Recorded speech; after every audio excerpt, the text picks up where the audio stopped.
सोमवती अमावस्येला ना घरातल्या लहान मुलांच्या कल्याणासाठी एक उपाय करायला सांगितला जातो. आता यंदा 15 जूनला सोमवती अमावस्या आलेली आहे. अधिक महिन्याची समाप्ती होणार आहे. त्यामुळे हा दिवस खास आहे. तर कुठला उपाय करायचा आहे? सोमवती अमावस्येच्या दिवशी तुमच्या घरात लहान मुलगा असू द्या किंवा मुलगी असू द्या, अगदी लहान बाळ असू द्या किंवा 17-18 वर्षाचे मुलं असतील, तरीसुद्धा तुम्ही हा उपाय करू शकता.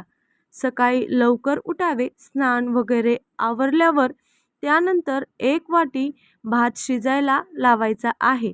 भात शिजल्यानंतर 1 वाटी भात जो आहे तो एका कागदावर किंवा एका ताटामध्ये काढायचा आहे आणि तो भात 7 वेळा आपल्या मुलाच्या वरून किंवा मुलीवरून ओवाळायचा आहे.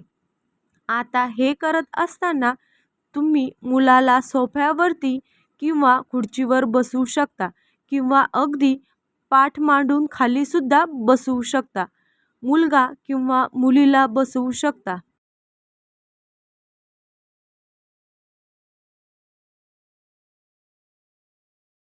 त्यानंतर तो बाहेर पक्ष्यांना खाण्यासाठी ठेवून द्यायचा आहे किंवा वाहत्या पाण्यामध्ये प्रवाहित करायचा आहे. आता हे करत असताना जेव्हा तुम्ही भात बनवत आहात तेव्हा त्यामध्ये मीठ टाकायचे नाही. ही महत्त्वाची गोष्ट आहे, ज्यामुळे मुलांना लागलेली दृष्ट निघून जाते. त्याचबरोबर मुलं चिडचिड करत असतील किंवा सतत आजारी पडत असतील तर सगळ्या प्रकारच्या नकारात्मक गोष्टीपासून मुलांचं संरक्षण होतं. अमावस्या तिथी ही दृष्ट काढण्यासाठी फार महत्त्वाची असते. अमावस्येच्या दिवशी दृष्ट काढणं यामुळे सगळीच नकारात्मक ऊर्जा त्या व्यक्तीपासून दूर जाते आणि म्हणून तुम्ही हा अगदी साधा सोपा उपाय करून बघू शकता. त्यामुळे एखाद्या मुलाला मुलीला जर पितृदोष सांगितला असेल पत्रिकेत, तर त्या पितृदोषापासून निवारण होण्यासाठी सुद्धा हा उपाय मदत करतो. पितृदोषाची अनेक कारणं असतात, पण पितृदोषामुळे मुलांच्या प्रगतीत अडथळे किंवा शिक्षणात, लग्नात अडथळे येत असतील, हे सगळं बघायला मिळतं. आणि हा उपाय केल्यामुळे पितृदोष निवारण सुद्धा होते. अमावस्येच्या दिवशी तुम्ही हा उपाय जर केलात तर अन्नदानाचं सुद्धा पुण्य तुम्हाला मिळतं. कारण तुम्ही जो भात पक्ष्यांना किंवा पाण्यात माशांना खायला देणार आहात, त्यामुळेच अन्नदानाचं पुण्यसुद्धा ह्या उपायाने मिळतं.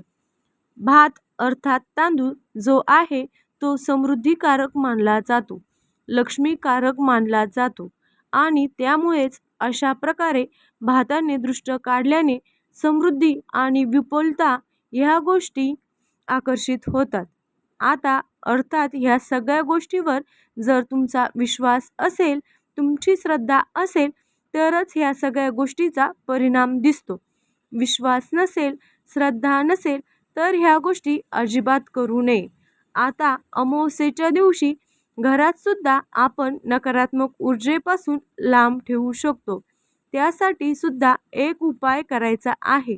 तर अमावस्येच्या दिवशी फरशी पुसताना मिठाच्या पाण्याने फरशी पुसायची आहे.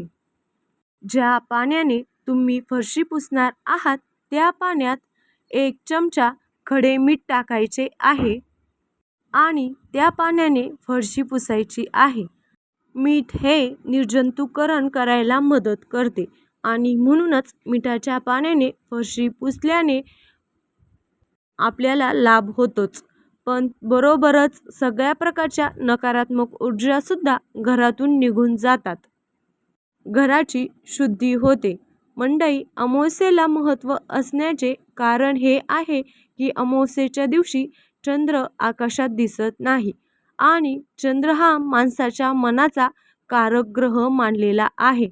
चंद्राच्या कला जशा बदलतात त्याप्रमाणे माणसाचं मन चंचल असतं, जे रोज बदलतं. माणसाच्या मनाचा आणि चंद्राचा अत्यंत जवळचा संबंध आहे. ज्योतिषशास्त्रानुसार चंद्र हा आपल्या आईचा आणि मनाचा कारक मानलेला आहे. त्यामुळेच तर अमावस्येच्या दिवशी अनेक जणांना अस्वस्थता जाणवते. घरात भांडणं होणं, वादविवाद होणं हे बघायला मिळतं. कारण चंद्र आकाशात दिसत नसल्यामुळेच मनाची ही अस्वस्थता जाणवते. आणि म्हणून आपल्याकडे जे म्हटलं जातं की अमावस्येला हे करू नका, ते करू नका. बऱ्याच जणांना ह्या गोष्टी अंधश्रद्धा वाटतात. पण अमावस्येला हे करू नका, ते करू नका हे सांगण्यामागचं कारण हे असतं की अमावस्येला चंद्र आकाशात दिसत नसल्यामुळे मन अस्थिर असते, मन चंचल असते. त्यामुळे निर्णय घेताना चुकण्याची शक्यता असते.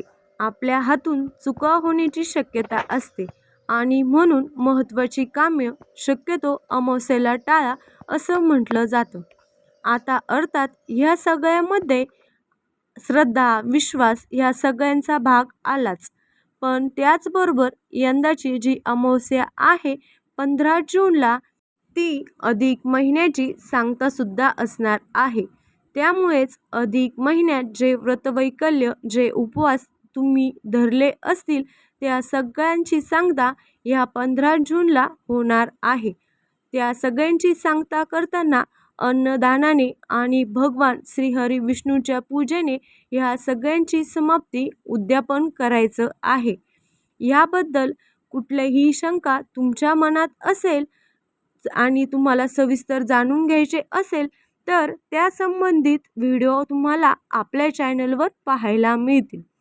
आणि अशाच प्रकारच्या माहितीपूर्ण व्हिडिओसाठी आपल्या चॅनलला सबस्क्राईब करून घ्या. व्हिडिओ आवडल्यास लाईक आणि शेअर करा. धन्यवाद.